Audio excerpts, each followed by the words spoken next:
Installing the top cover. Before placing the top cover on the CarveWright, move the cutting truck over to the right to get the ribbon cable out of the way. Pick up the top cover with your left hand and hold the cover switch cable in your right.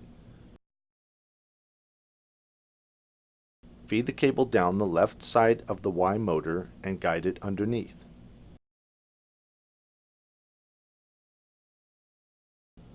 Clip the plastic cable guide onto the side of the head casting. Pull the cable through and plug the cable back into the head termination board.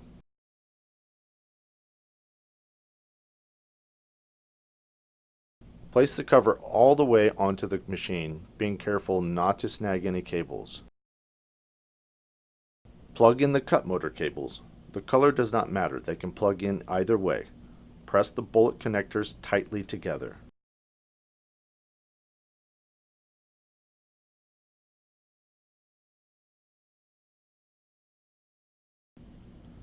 Then tuck the wiring down into the recess as far back as they will go.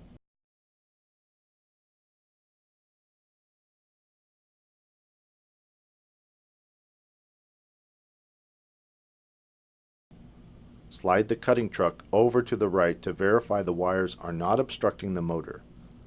The truck should be able to travel all the way to the right and push out the bit touch plate.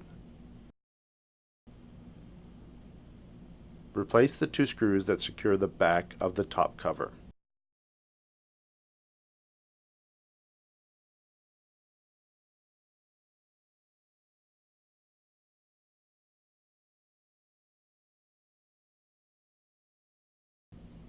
Then replace the top screws using a magnetic tip screwdriver.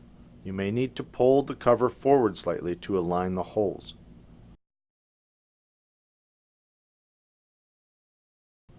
Repeat for the other side. Check that everything is secure and reinsert the flex shaft by turning the spindle until you feel the core connect and then push in to snap it in place. You're finished and ready to carve.